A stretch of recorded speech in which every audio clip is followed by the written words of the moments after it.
Engineers, presented by Shriram. And the topic for the day is MAN BMW maneuvering system.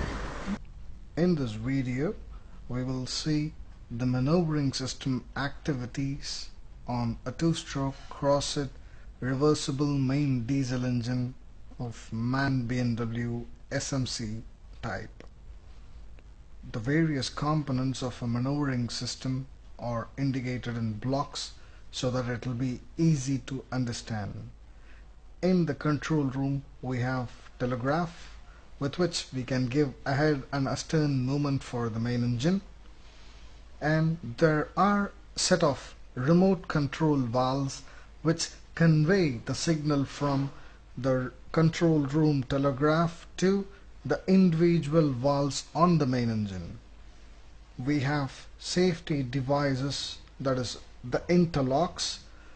The major are three in number. One is turning gear interlock. When the turning gear is disengaged, the main engine can be started. If it is engaged, no starting air could be admitted to the engine. And the next is air fuel interlock. When the fuel is on for the main engine, no more air can be admitted into the engine. And the reversing interlock is the third one. Without the starting air distributor and the fuel pump roller reversing completely with the respective movement in the telegraph, no more air can be admitted for starting the engine. And after which we have the fuel pumps connected to the governor, and the governor has a feedback mechanism from the main shaft through which it can control the speed of the engine, with which we set in the telegraph. And the governor is also connected to the slowdown mechanisms, and the shutdown mechanism is connected to the puncture valve of the fuel pump, which is located here. We have the starting air distributor and the starting air valve for individual unit. The distributor is common for all the units, but the air starting valve is individual for every unit. Now let's see what happens when we start the engine. When I move the telegraph to start in ahead direction, the signal from the telegraph goes to the remote control valves, and the respective ahead valve is operated, and it gives signal to the distributor and fuel pump to adjust the timing in ahead direction.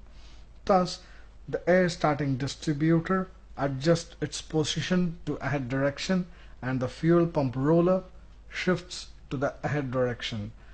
When these both happen, the signals will become green here, and the reversing interlock becomes OK. And when we disengage the turning gear interlock becomes OK. Thus, starting air can be admitted into the diesel engine. And since the engine is in stop position now, air can be admitted to the engine to start it. Let's see what happens when we start the engine. Now, I'm going to put the starting lever in ahead direction. Let's see what happens.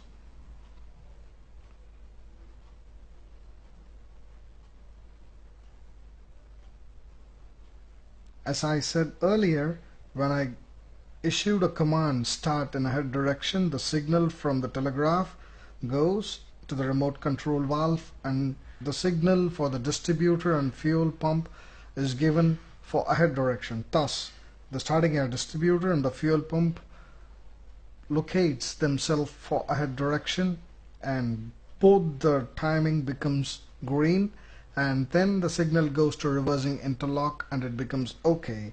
I have disengaged the turning gear. Let's see what happens when I start the engine.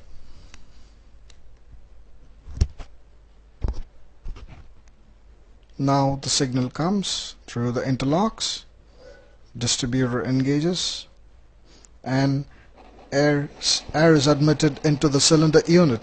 Now the engine is started and the RPM is remaining at the same position, let's say dead slow ahead.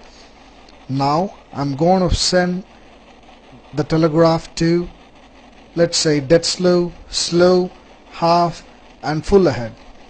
Let's see what happens to the governor and the feedback mechanism. Have a look at the RPM.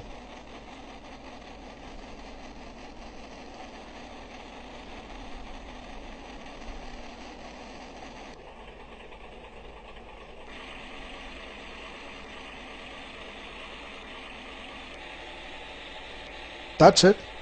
The engine has reached full RPM, 70 over here. No more air is being admitted to the unit. You can see the fuel being fired.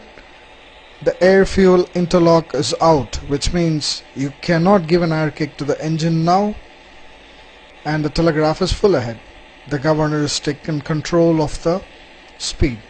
Now I'm going to stop the engine. When I issue a stop command, the speed reduces half, slow, dead slow, and then it comes to stop. Let's see what happens now.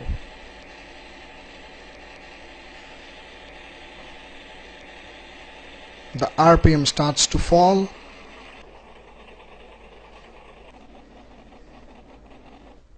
The stop signal goes to the puncture valve upon the fuel pump and then opens the puncture valve, which means no more fuel can be injected into the engine.